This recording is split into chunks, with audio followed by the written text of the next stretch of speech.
옆에 인사합니다. 하나님 우리를 도와주십니다.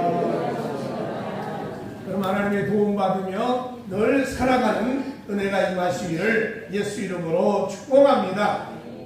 오늘 전 여러분과 함께 하나님께서 기뻐하시는 일, 이런 제목으로 하나님 말씀을 나누겠습니다. 이 통계에 의하면 목표를 가지고 사는 사람은 60%가 된답니다. 그러니까 100명 중에 60명이 목표가 없이 산다는 겁니다. 그러니까 목표 없이 사는 사람이 60%가 된다는 거죠. 그리고 뭔가 목표를 가지고 사는 사람은 30%가 된대요. 그러니까 100명 중에 한 30명 정도는 나름대로 목표가 있고 계획이 있다는 얘기입니다. 그런데 문제는 뭐냐면 그 목표와 계획을 세워놓고 실천하는 사람은 전체의 3%밖에 안 된다는 얘기예요. 그러니까 결국은 100명 중에 3명만 목표를 세워놓고 그 목표를 실천하며 행동에 옮겨서 삶의 열매를 맺고 축복받는 일들이 생긴다는 겁니다. 여러분, 저나 여러분이 매일 다람쥐 쳇바퀴 돌듯이 살아갑니다. 아침에 일어나서 일 나가고 저녁에 들어오고 사람 만나고 또 그날이 매일 반복되는 것 같지만 그래도 적어도 신앙을 가진 저나 여러분의 삶에는 뭔가 목표를 계획을 가지고 실천하며 살아가야 되지 않겠는가. 그래야 우리의 삶에 하나님의 축복이 임하고 하나님의 기적이 임한다는 거죠. 근데 예수님은 어떻게 사셨는가? 성경이 말하기를 예수님은 삶의 자연적인 목표가 하나 있는데 그것이 뭐냐면 하나님께서 기뻐하신 일을 하며 살자. 이게 예수님의 목표였어요. 오늘 읽은 말씀 가운데도 보면 나를 보내신 이가 나와 함께 하시노라. 나는 항상 그가 기뻐하시는 일을 행함으로 나를 혼자 두지 아니하셨느니라. 예수님의 삶에 목표가 있고 삶의 계획이 있다면 하나님이 기뻐하신 일을 항상 하려고 노력하고 애쓰며 살았다는 겁니다. 그러니까 여러분, 이것이 예수님의 삶의 아주 중요한 요소였어요.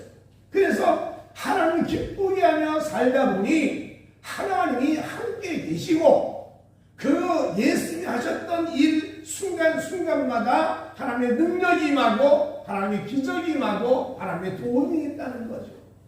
그러니까 우리가요, 신앙생활하는 신앙인으로서 예수님을 닮아가는 과정 중에 하나가 내 삶의 목표, 내 삶의 계획이 나를 위하고 돈을 벌기 위한 수단으로서의 삶을 살지만 그러나 적어도 하나님을 기쁘게 하고 하나님이 원하시는 삶을 살기 위해서 예수님처럼 하나님이 기뻐하신 일을 하며 살아가야 되지 않겠냐는 거예요. 저도 여러분 모두 함께 하나님 기뻐하는 일을 생활 속에서 늘 행함으로 여러분 가정도 여러분 자녀도 여러분 인생에 축복이 넘치는 삶이 되시기를 주 이름으로 축원합니다. 예수님은요 하나님 기뻐하는 일을 행하셔서 삶을 사셔가지고 마지막 십자가 죽을 때 자기를 돌아보면서 이렇게 고백합니다. 요한복음 17장 4절에 보면 아버지께서 내게 하라고 주신 일을 내가 이루어 아버지를 이 세상에서 영화롭게 하여 싸운다이다. 결국 예수님은 하나님 기쁘게 하는 삶을 하나님이 주시는 일로 여기고 그 일을 성실하게 행함으로 인하여 이 땅에서 하나님을 영롭게 하는 삶을 사셨다는 겁니다. 그 고백이 하나님을 영롭게 하는 삶을 저는 살았습니다라고 단호하게 말하며 십자가를 치신 겁니다.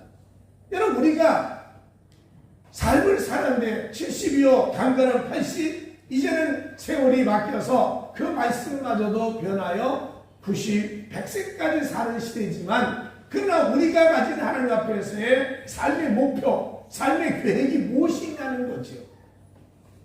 세월은 다 지나갑니다. 우리가 그렇게 귀하게 여겼던 것 아무것도 아닌 것처럼 다 놓고 우린 가야 된다는 거예요. 근데 영원히 남는 신앙의 축복의 요소가 뭐냐면 하나님이 기뻐하신 일을 내가 행하며 살았던 삶이라는 거죠. 여러분 간절히 바라기는 저도 여러분 모두와 함께 우리 모두가 다 하나님 기뻐하는 일을 많이 행하며 살다가 주 앞에 가는 은혜가 임하시기를 예수 이름으로 축원합니다. 그러면 하나님이 기뻐하는 일이 뭘까? 하나님 기뻐하신 뭘까라고 묻는다면 첫 번째 하나님께서 기뻐하신 일은 예수님과 믿음으로 동행하며 살자는 거예요. 하나님을 잘 믿고 그 믿음으로 하나님과 생각과 말과 행동이 같이 닮아가는 그런 삶을 살아가야 된다는 거예요. 여러분 예수님 제자들이 예수님을 따라다니면서 야, 큰 일을 많이 하시는구나 그러면서 질문합니다. 예수님 어떻게 하면 하나님의 일을 할 수 있습니까? 이렇게 질문해요. 요한 6장 28절에 그들이 묻되 우리가 어떻게 하여야 하나님의 일을 하오리까? 여러분 어떤 일을 해야 하나님의 일을 하는 겁니까? 업적을 세워야 되나요? 큰 기적을 만드는 사람이 돼야 되나요? 뭔가 특별한 사건을 만들고 이벤트를 만들어서 남보다 탁월한 능력을 베푸는 것이 하나님의 일인가요? 예수님이 이렇게 대답하십니다. 요한 6장 29절에 예수께서 대답하시되 하나님께서 보내신 일을 믿는 것이 하나님의 일이라 그랬어요.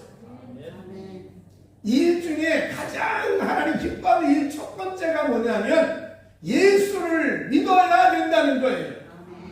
예수를 믿음으로 그분과 함께 살아가는 사람이 가장 큰 일을 하는 사람이라는 거예요. 여러분 아는 것처럼 에녹이라는 사람이 하나님과 함께 300년을 동행했더니 하나님께서 그를 죽음을 못지 아니하고 그대로 천국 가게 하지 않았습니까? 성경 거듭말합니다. 믿음 없이는 하나님을 기쁘시게 할 수 없다고 했습니다.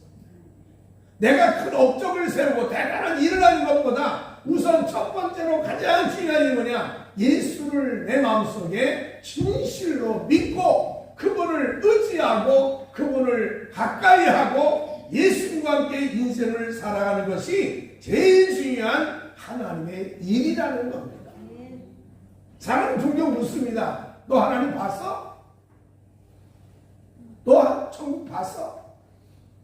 내가 하나님 보여주면 내가 예수 믿을게. 천국을 보여주면 내가 예수를 믿을게. 여러분 이런 게 어리석은 질문을 종종 받아요. 저도 받고 여러분도 받으실 거예요. 근데 잘 생각해 보십시오. 눈으로 보는 것만 가지고 이 세상을 사는가? 그게 아니라는 거예요. 지금 우리가 함께 사는 이 공간에 공기가 있어요. 공기가 보이십니까? 여러분 지금 TV를 보고 핸드폰을 사용하는데 모든 전파를 우리가 눈으로 볼 수 있나요? 눈으로 볼 수 없는 겁니다. 우리가 말하는 과거의 고려시대, 백제, 신라, 조선, 여러분 이 역사를 우리가 보았기 때문에 믿는 겁니까? 아니잖아요. 눈으로 안 보아도 믿는 요소가 있다는 것이요. 마찬가지 하나님도 마찬가지예요. 우리가 마음을 볼 수 없듯이 사랑을 볼 수 없듯이 하나님이 계시다는 것을 내가 눈으로 봐야만 믿는다는 어리석은 질문보다는 하나님이 살아계시고 하나님이 우리와 함께 하시고 역사를 주관하시고 창조주여 우리의 구원자라는 사실을 내가 믿고 있으면 그 믿음이 우리 인생을 뒤바꿔 놓을 수 있다는 겁니다. 여러분 믿음을 어떻게 가지고 싶습니까? 어떤 믿음을 원하십니까? 항상 갑자기 벼락친 시대에 확 임해서 믿습니다 하고 소리치시겠어요? 아니잖아요. 믿음이 뭐예요? 믿음이 성경이 이런 말씀합니다. 로마서 10장 17절에 믿음은 들음에서 나며 들음은 그리스도의 말씀으로 말미암느라 했어요. 들어야 된다는 거예요. 여러분이 역사 얘기를 들음으로 역사를 믿습니다. 요즘에는요 건강에 대한 얘기가 얼마나 많은지 뭘 먹으면 유익이 된다 유익이 안 된다 그 말을 들으면요 먹을 때마다 찜찜해요. 이거 진짜 내게 이거 독이 되는 거 아니야? 이런 생각하면서 된장 찌개 끓일 때 뭘 넣으면 독이다, 뭐 라면에다가 끓일 때 뭘 넣으면 독이다, 별 얘기가 다 있더라고요. 이제 안 보기로 했어요. 차라리 안 보고 편하게 먹는 게 낫지. 그런 걸 보면서 마음에 부담이 되고 신경이 쓰입니다. 여러분, 듣는다는 것 자체가 믿음을 관장한다는 얘기예요. 그러니까 우리가 하나님 말씀을 들으면 이 말씀이 내 인생에 문제를 만들어가고 기적을 만들 수 있는 요소가 된다는 거죠. 예수님은요, 말씀이 충만한 분이었어요. 12살 때, 여러분, 이스라엘은 성인식을 하는데 그 성인식 할 때 바리새인이나 서기관이나 종교 지도자하고 대화를 나눴다고 그랬어요. 그래서 예수님은 철저하게 하나님을 믿었어요. 그 믿음을 가졌기 때문에 하나님의 말씀, 하나님의 계획, 하나님의 섭리에 대해서 의심 한번 하지 아니하고 십자가에 너 죽어라 했더니 아멘 그러고 십자가에 죽는 분이 예수님이셨다는 거예요. 얼마나 철저한 믿음을 가졌는지. 그래서 예수님께서 제자들이나 사람에게 늘 하는 말씀이 뭐예요? 믿는 자에게는 능히 하지 못할 일이 없으리라. 믿는 자에게는 많은 역사를 만들 수 있다는 거예요.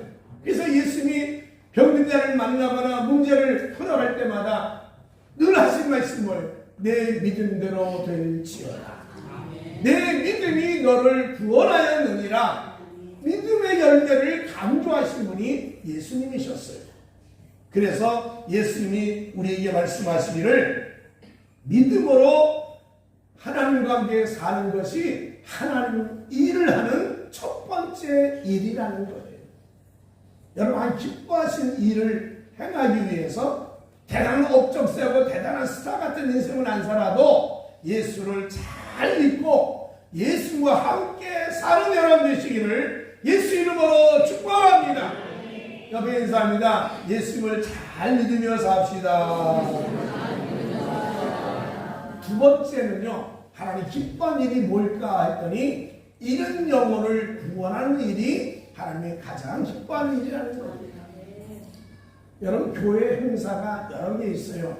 절기적으로 부활절, 크리스마스, 다양한 행사가 돼요. 그건 기독교 가지는 큰 행사지. 근데 개인적으로 해야 될, 개교회가 해야 될 행사가 아주 중요한 게 있어요. 제가 하나님께 몇 년 동안 미안한 게 있어요.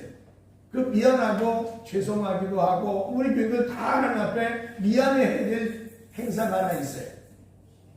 찬양을 못 불러서도 아니고 기도를 못해서가 아니고 교회 모임이 잘못돼서가 아니라 교회에 침례 행사가 없다는 거예요.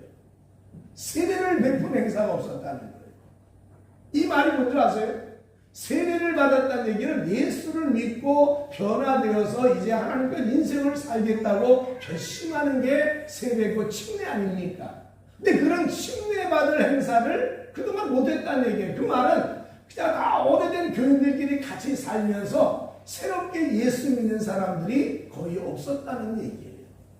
그래서 침례 행사가 전에는 저희가 기도를 빌려서 하기도 하고 수영장을 빌려서도 하고 계곡에 가서 했던 그 침례, 또 저희가 교회 건물이 있을 때는 침례탕을 만들어서 밤새껏 물을 받아놓고 그리고 침례했던 그 침례 사건이 그동안 거의 7, 8년 이상 거의 행하지 못했다는 거예요. 이게 우리 교회 지금 하나님 앞에 부끄럽고 교인들 저나 여러 모두가 다 부끄러워해야 되는 일 중에 하나예요. 추수감사 잘 드렸다, 부활절 잘 드렸다, 성탄절을 잘 드렸다, 새 신년 예배 잘 드렸다, 이게 중요한 게 아니라 그 우리끼리의 삶의 모습이에요. 그런데 하나님 보시기에 정말 기뻐한 일이 뭘까 그러면 잃어버린 영혼을 찾지 못했다는 거예요. 예수님 비유로 말씀합니다. 100마리의 양이 있는데 그 99마리를 키우다가 한 마리 양을 잊어버렸다는 거예요. 그래서 목자가 그 99마리를 산에 놔두고 한 마리 양을 찾으러 둥근선주하고 찾다가 찾았다. 그 양을 붙들고 너무 기뻐가지고 어깨 밀고 와서 동네 사람과 함께 야 내가 오늘 잃어버린 양 찾았어. 대단한 기쁨이야. 우리 한번 한잔하세. 그러면서 다 모였다는 거예요. 그런 기쁨을 하나님도 보고 싶다는 거예요. 그래서 하나님 뭐라고 하세요? 내가 너희를 의인 부르는 것이 아니라 죄인을 부러왔다는 거예요. 의인 아홉 사람이 중요한 것도 있습니다만은 그러나 잃어버린 한 사람의 죄인이 우리 가운데 있어야 되겠다는 거예요. 술을 많이 먹고 교회에 왔어요. 그때 교인들이 야야야 술 먹었다. 저쪽 가자. 저쪽 가자. 그리고 왕따 시키는 것이 교회 모습이 아니고 그 사람을 하나님의 죄인을 의인 만들어줄 수 있는 구원의 역사를 교회가 해야 된다는 거죠. 그런 일이 많지 않았다는 거예요. 그동안 우리는 너무 그 일에 무관심하며 살아왔기에 다시 한번 교회가 이전하면서 전환점 만들어 영혼을 구원할 수 있는 축복이 되기를 간절히 원합니다. 성경은 우리에게 말합니다. 디모데후서 4장 2절의 말씀하기를 너는 말씀을 전파하라. 때를 얻든지 못 얻든지 항상 쓰라 그랬어요. 우리가 보통 그런 말 합니다. 아직 때가 안 됐어. 때는 자기가 정하는 거예요. 하나님이 정하시는 거예요. 그렇잖아요. 때는 하나님이 정하시는 거예요. 내가 모르니까 그 때를 모르니 이제도 저제도 아무 때라도 하다 보니 하나님 역사해 주신다는 거죠. 제가 목회하면서 경험해 볼 때 하나님 이 문제 해결해 주십시오 하고 교인들이 막 기도해요. 기도하는데 그렇게 간절히 기도할 때는 하나님이 응답 안 할 때가 있어요. 근데 낙심하고 이제 난 어쩔 수 없네 하고 털썩 주저앉았는데요. 그 어느 예배 시간에 하나님이 불을 내려줄 때가 있더라고요. 그게 치료하시더라. 예수님이 요한복음 2장에 가나 혼인잔치 집에 이 집에 포도주가 떨어졌습니다. 그때 예수 말씀입니다. 내 때가 아니라는 거예요. 내 때가 아니라는 거예요. 아니 어느 때입니까? 내가 당장 급한데 내가 포도가 떨어져서 지금 망신당할 셈인데 지금 때가 아닙니까? 예수 때가 아니라는 거예요. 10분 후에 하셨는지 30분 후에 하셨는지 그건 모르겠어요. 근데 하나님이 예수님이 때가 되면 물을 변하여 포도주 되게 하여 역사를 만들어가는 걸 보면 여러분 우리의 삶이 항상 우리의 때를 얘기하지 말고 복음을 전하고 하늘나라 확장해 나가는 하나님의 일을 행하며 살아가시기를 예수 이름으로 축복합니다. 옆에 인사합니다. 복음을 전하며 삽시다. 여러분 작정하고 여러분 복음을 전하라고 얘기는 않습니다. 내가 저 사람 작정하면 전도해야지. 그게 아니라 생활 속에 만날 때마다 자연스럽게 얘기하라는 거예요. 나 예수 믿으니까 너무 기뻐 요즘에. 정말 얼마나 좋아요. 나 예수 믿고 우리 집이 평안해졌어. 나 예수 너무 잘 믿었어. 이게 복음 전파라는 거예요. 복음 전파가 신학자가 돼가지고 성경을 구구절절히 외워가며 하는 것도 물론 천도겠지요. 그러나 생활 속에 내가 하는 예수 믿고 사는 삶의 기쁨과 감사와 사랑을 표현하면 되는 거예요. 그게. 그러면 그게 전도가 될 것이고 여러분 자녀들도 여러분 그의 삶에 내가 인생을 살아보니 정말 예수님과 함께 사니 좋더라. 예수 믿어라. 이게 삶의 전도라는 거지요. 복음을 전하라. 때를 따라 전하는데 제한 두지 말고 아무 때나 어떻게더라도 하늘나라 전파들에 최선을 다하고 있으니 여러분 하나님 기뻐하신 일 중에 큰 일 중에 하나가 영혼을 구원하는 일. 내년엔요 우리 침례식 합시다. 영혼을 구원하여 침례 예식을 진행하자고요. 저기 어디 수영장 빌려서 한번 해봅시다. 코로나 때문에 그동안 이게 다 밀리고 그동안 다들 목사가 3년 넘도록 교회 오지 말라 그랬으니 교회 다시 오려니까 멋쩍어서 못 오나 보죠. 근데 이 사회가 다 그렇게 됐어 이제. 교회마다 다 오지 말라. 그리고 유튜브나 봐라. 화상으로 예배 드려다 보니까 이 모양이 됐지만 다시 한번 한국교회가 전도하고 우리 교회도 전도하고 복음을 전하며 새 역사를 만들어가는 내가 임하시기를 주 이름으로 축원합니다. 세 번째 하나님 기뻐하심이 뭘까라고 봤더니 하나님의 형상을 닮아가는 삶이 되어야 된다는 것이죠. 하나님의 형상을 닮아가는 거예요. 내가 할 수 있는 일 중에 하나가 내가 큰 업적 세우려고 막 뛰어다니는 삶이 중요한 게 아니라 나도 예수님을 닮아가는 삶이 이루어져야 되지 않겠냐는 거죠. 죄가 있은 다음부터는요, 하나님의 형상을 잃어버렸어요. 죄가 우리 안에 들어온 다음부터는 마귀의 형상이 다가왔어요. 마귀가 좋아하는 일들을 우리는 은연중에 따라하고 살아요. 분노하고 시기하고 욕심을 내고 갑자기 분노를 확 내가지고 싸우기도 하고, 요즘 뭐 흔한 말로 묻지마 살인이나 물짐이나 이런 일들이 그냥 아무렇게 평범하게 일어나고 있다는 거죠. 이게 뭔지 아세요? 이게 마귀의 형상이에요. 마귀의 형상. 마귀는 이 세상을 지옥을 만들려고 하잖아요. 마귀는 우리 가정을 파괴하기를 원해요. 마귀는 우리 마음이 번뇌하기를 원해요. 마귀는 우리가 고통을 겪고 살기를 원한다는 거죠. 그런데 이런 이 죄의 속성을 닮은 마귀의 성품을 벗어나서 하나님이 세상을 창조할 때 남자와 여자에게 주었던 하나님의 형상을 성령과 함께 회복이 되어야 되겠다는 거예요.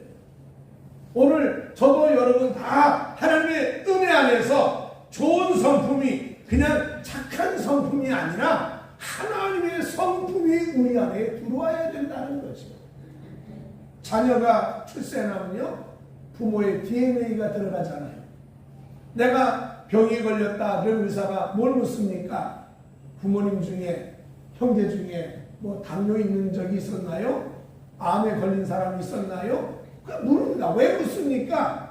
그 흐름 속에 DNA가 있다는 거예요. 그러니까 당연히 자녀는 부모가 암에 걸렸으면 암 걸릴 가능성이 많다는 얘기고, 부모가 혈압으로 또는 당뇨로 고생하면 자녀는 당연히 그런 일이 따라올 거라는 거죠. 그러니까 병력을 묻는 것 아닙니까? 근데 우리는요, 하나님이 창조한 하나님 백성이기 때문에 우리 안에 흐르는 DNA가 있다는 얘기예요. 그게 뭐냐? 하나님의 성품이라는 거예요. 성령이 우리 가운데 오시면 갈라디아서 말씀하시기를 오직 성령의 열매는 사랑과 희락과 화평과 오래 참음과 자비와 양선과 충성과 온유와 절제니 이 같은 법 금지할 법이 없느니라. 이런 성품이 우리 안에 성령을 통하여 스며들어온다는 거예요. 여러분, 갑자기 예수 믿었다고 천사 되는 것 아닙니다. 무슨 산기도 해가지고 갑자기 내가 하나님 앞에 천사가 됐다? 아니라는 거예요. 그냥 예수를 1년 믿고 2년 믿고 10년 믿고 20년 믿으면서 이 9가지의 성령의 열매가 내 인격화되어서 하나님의 형상을 이루어가고 살아간다는 거예요. 여러분, 이 성품이 저나 여러분에게 충만하시기를 예수 이름으로 축복합니다. 여러분, 이 성경 구절 같이 읽어볼까요? 같이 한번 읽어보십시다. 오직 성령의 열매는 사랑과 희락과 화평과 오래 참음과 자비와 양선과 충성과 온유와 절제니 이 같은 법을 금지할 법이 없느니라. 여러분, 이런 9가지 성령의 열매가 매일같이 가득하시고 생활 속에 열매 맺으시기를 예수 이름으로 축복합니다. 성경에 나오는 위대한 인물 중에 하나가 삼손이라는 사람이 있죠. 그래서 퀴즈대에 나오면 꼭 나오는 문제입니다. 손이 3개인 사람 누구냐고. 그러면 삼손 그러면 됩니다. 그래, 이 삼손이 얼마나 많은 은사를 받았습니까? 민족을 구원하지요. 그 힘이 장사라. 그냥 낙이 톡변해가지고도요, 수천 명을 죽일 수 있고, 여우를 잡아다가 꼬리다 불을 붙여가지고 논을 다 박살내는 대단한 인물의 사람이 삼손이었어요. 그런 많은 은사와 능력을 가졌다 할지라도 이 삼손의 성품에 DNA에 하나님의 성품이 들어가지 않으니까 술집에 들어가 술을 먹고 하나님 기뻐하지 않은 블레셋 여인과 함께 놀고 결국 다 무너졌잖아요. 그 엄청난 은사, 엄청난 축복 다 상실했잖아요. 그리고 마지막에 여러분 집이 무너져 처참하게 죽는 비극을 경험한 걸 보면서 은사도 중요하고 능력도 중요하고 업적도 중요하고 재능도 중요하고 다 중요합니다. 그거 있어야 돼요. 근데 거기에 꼭 플러스할 수 있는 요소가 하나님의 성품이라는 거예요. 오늘 저도 여러분도 하나님의 성품을 닮아가며 사는 삶이 되시기를 예수 이름으로 축복합니다. 옆에 인사합니다. 예수님 같으시군요. 한마디 하세요. 난 당신 같은 예수 안 볼 거야. 이거 얼마나 비극이겠어요. 그러나 우리가 교인들이 보면서 정말 예수님 같다라는 안 믿는 사람이 보면서 저 사람 정말 보면 난 예수 믿고 싶은 마음이 생겨. 이런 거 얼마나 축복이냐는 거죠. 네 번째로 하나님이 기뻐하신 일이 뭐냐 했더니 사회를 위해서 헌신하는 일이 필요하다는 거죠. 우리가 할 수 있는 일이 뭐냐 이거. 우리가 할 수 있는 내가 돈 많이 벌어서 나 편하게 살고 통장에 돈 쌓이는 기쁨으로 사는 것이 아니라 내가 축복을 받으면 하나님 말씀한 것처럼 빛과 소금의 역할을 하며 살아가야 된다는 거예요. 근데 그 빛과 소금이라는 표현을 쓰시면서 예수님 뭐라냐면 착한 행실이 있어야 된다는 거예요. 이게 빛과 소금이라는 게 여러분 목사님 제가 설교를 하니까 말로 되는 게 아니잖아요. 설교로 이게 사회가 되는 게 아니라는 거예요. 우리가 말로다가 이 사회 인격이 변화되고 이 사회가 변하는 것이 아니라 예수 믿는 사람들이 빛과 소금이 되는 착한 행실이 필요하다는 거예요. 그래서 말씀합니다. 저희로 너희 착한 행실을 보고 하늘에 계신 너희 아버지께 영광을 돌리게 하라. 착한 행실을 많이 함으로 인해 가지고 하나님의 영광 받으시고 이 사회가 변화되고 축복이 이루어진다는 거지. 여러분 사람은요 관심 있는 곳에 시간과 물질을 쏟게 돼 있어요. 안 그렇습니까? 나 관심이 없는데요 내가 시간 아까워요. 돈 쓰기도 아까워요. 근데 내가 관심 있는 것에 내가 시간을 들이고 돈을 쓰는 거예요. 오늘 여러분의 관심거리가 뭡니까? 목사님 제가 한마디 한다면 교회가 좀 여러분 관심거리가 됐으면 좋겠어요. 시간도 좀 드리고 물질도 좀 드리고 땀도 좀 흘리고. 근데 세상 사람이 볼 땐 더 뭔 줄 아세요? 여러분이 예수를 믿는 사람들이 관심을 그래도 우리 모임에 우리 사람들 사이에 좀 뭔가 시간을 들이고 물질 드리면 좋겠다는 거예요. 예수 믿는 사람이 뺀질뺀질거리면서 모임 가지면 늦게 오고 일찍 나가고 돈도 안 쓰고 그냥 왕소금처럼 살고 그러면요 사람들은 아이고 예수 믿는 사람이 저래서 되겠어? 뭐 이런 얘기를 아무렇지도 않게 한다는 거예요. 여러분 웃는 얘기 하나 할게요. 버스에서 여자 두 분이 싸움을 했대요. 막 싸움을 하니까 기사가 쓱 쳐다보니 아니 저 사람들 내가 교회인 줄 알아보지 얘기를 했대요. 뭔지 아시죠? 기사의 마음속에 교회는 싸움하는 것으로 인식됐는지 두 여자가 싸우니까 여기가 교회인 줄 아냐고 비난적으로 말했다는 얘기는 우리의 삶이 그만큼 저도 여러분도 부족한 부분이 있지 않았을까 표현이 되는 겁니다. 성경은 우리에게 바울이 고린도교회에 편지합니다. 여러분 고린도교회처럼 은사 많은 교회가 어디 있겠어요? 은사 얘기는요 고린도 전서에 다 나와요. 그렇죠? 많은 은사를 받았어요. 많은 축복받은 교회. 근데 바울이 그 교회를 보면 편지를 쓰기를 말합니다. 여러분 하나님이 여러분에게 은혜를 넘치게 주시는데 넘치게 줄 목적이 뭔지 아냐는 거예요. 축복을 많이 받았다는 거예요. 건강해졌다는 거예요. 돈을 벌었다는 거예요. 여러분 재능이 나보다 뛰어났다는 거예요. 그 이유가 뭐냐는 거예요. 바울은 이렇게 말합니다. 이는 너희로 하여금 모든 일에 항상 모든 것이 넉넉하여 모든 착한 일을 넘치게 하게 하려 합니다. 착한 일을 많이 이 사회에 하라고 축복 준다는 거예요. 여러분 우리가 하나님께 복을 받아서 착한 일을 많이 하여 영광 돌리며 살아가시기를 주 이름으로 축원합니다. 예루살렘 교회가 부흥한 것 중에 하나가 뭐냐면 사람들에게 칭찬을 받더라는 표현이 나와요. 사람들에게 칭찬을 받더라. 핍박도 심하고 환난이 있고 노예처럼 사는 이 유대인들이 예수를 믿고 나서 착한 일을 많이 했더니 사람들이 그걸 보면서 예수를 믿으려고 몰려들었다는 거예요.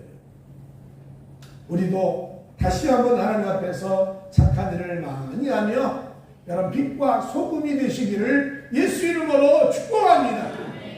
옆에 인사합니다. 우리 하나님의 영광을 드러냅시다. 그게 착한 행실이라고 했어요. 우리 모두 함께 이 일을 통해서 하늘 나라를 확장해 나가고 빛을 발해야 되지 않겠습니까? 여러분 예수님은요 하나님과 함께 살았어요. 왜 살았느냐? 하나님 기뻐한 일을 행했기 때문에. 성경을 읽은 말씀 가운데 내가 너를 혼자 두지 않았다는 거예요. 하나님이 저를 외롭게 혼자 두지 않았대요. 하나님 우리를 우울하게 슬퍼하게 만들지 않았다는 거예요. 왜? 예수님이 하나님이 기뻐한 일을 행하셨기 때문에 하나님이 늘 동행했고 위로자가 됐고 힘이 되었고 그 걸음걸음을 인도해 주셨다는 거예요. 여러분 우리 함께 하나님 기뻐한 일을 다시 한번 목표 삼고 우리의 삶을 살아가는 애가 있기를 주 이름으로 축원합니다. 여러분 예수님이 하나님이 함께한 기뻐하심이 뭐였을까? 여러 가지 썼겠죠. 근데 저는 오늘 이 말씀 속에 네 가지를 말합니다. 하나님께서 기뻐하신 일은 첫 번째 믿음으로 동행하며 사는 생활이에요. 하나님은 믿음으로 살아요. 믿음이 없으면 사랑이 없으면 소리는 깽가리 같다더니 믿음이 없으면 신앙 자체가 문제가 있는 거예요. 병이 드는 거예요. 하나님 철저하게 믿어야 돼요. 두 번째는 이런 영혼을 구원해. 이게 목적이에요. 교회가 세워진 목적이 뭐예요? 예수 믿는 사람끼리 재밌게 놀라고 교회 세워진 겁니까? 요즘에 교회 이전하려고 보니까요 너무너무 답답해요. 아니 주일날 한 번 예배 드리려고 월세를 500, 400씩 내고 왜 있어야 됩니까? 여기 모여서 뭐하냐? 모여서 기도하고 영혼을 구원하고 사람 살리는 처소를 만드는 게 우리 일이 아니냐는 거지. 세 번째는요, 내가 마귀의 성품을 가진 DNA가 있는데 하나님의 형상의 DNA를 가지고 나를 한번 다스려 나가자는 거예요. 그래서 기뻐하고 감사하고 사랑하고 긍휼 베풀고 배려하고 이게 우리 한번 더 생각해야 될 일이 아닙니까? 그리고 이 사회를 위해서 우리가 착한 행실을 많이 함으로 빛을 발하는 축복이 있어야 되지 않을까? 여러분 이 말씀을 제가 설교하면서 너는 잘하냐? 저도 아직 못하고 있어요. 제가 이 말씀을 살기 때문에 설교하는 거 아니에요. 나도 노력하고 그저 애쓸 뿐이지 하나님이 우리에게 명령하신 거니까 여러분 하나님 기뻐하는 일을 우리가 진행하고 순종하면서 하나님과 함께 복된 삶을 살아가는 축복이 있기를 예수 이름으로 축복합니다. 기도하겠습니다. 하나님 우리 모두가 다 하나님 기뻐하는 일을 행할 줄 아는 예수님처럼 우리도 하나님 기뻐하는 일을 많이 행하는 하나님의 자녀가 되게 하여 주옵소서. 감사와 기쁨과 행복함으로 신앙생활하여 우리를 통해서 하나님의 영광을 받으시고 우리가 가는 곳마다 많은 사람이 생명을 얻고 우리가 가는 곳마다 아름다운 빛이 비춰지도록 축복하여 주옵소서. 하나님 우리를 도와 주옵소서. 우리에게 은혜를 베풀어 주옵소서. 하나님의 사랑과 주의 도움으로 살아가는 하나님의 백성 되기를 간절히 원하며 예수님 이름으로 기도하옵나이다.